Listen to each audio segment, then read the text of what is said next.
میاں بیوی کی ذاتی لڑائی کوئی نہیں ہوتی. ہوتا پتہ کیا ہے؟ لڑکے سے پوچھیں کہ بتائیں جناب کیا حال ہے تو کہتے ہیں بیوی میری صحیح ہے, اس کے گھر والے نہیں صحیح. سنا ہے آپ نے بھی کبھی یہ لفظ؟ تو اسی طریقے سے اگر لڑکی سے پوچھیں کہ تیرا کیا حال ہے تو کہتی ہے خامن تو میرا دھیان رکھتا ہے, اس کی اماں نہیں خیال رکھنے دیتی. تو لڑائی جو ہوتی ہے وہ تیسرے آدمی کی وجہ سے ہوتی ہے.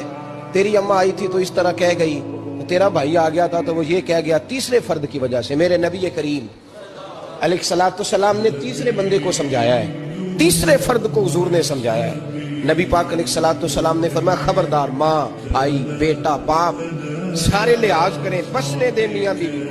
اگر شادی کر دیا تو ان کو سکون سے رہنے دو. تم دو جملے کہہ کے چلے گئے, کوئی عیب نکال کے جو چھپا ہوا تھا خامن کی نظر میں وہ نکال کے بتا دیا کہ تیری بیوی یہ کام بھی کرتی ہے.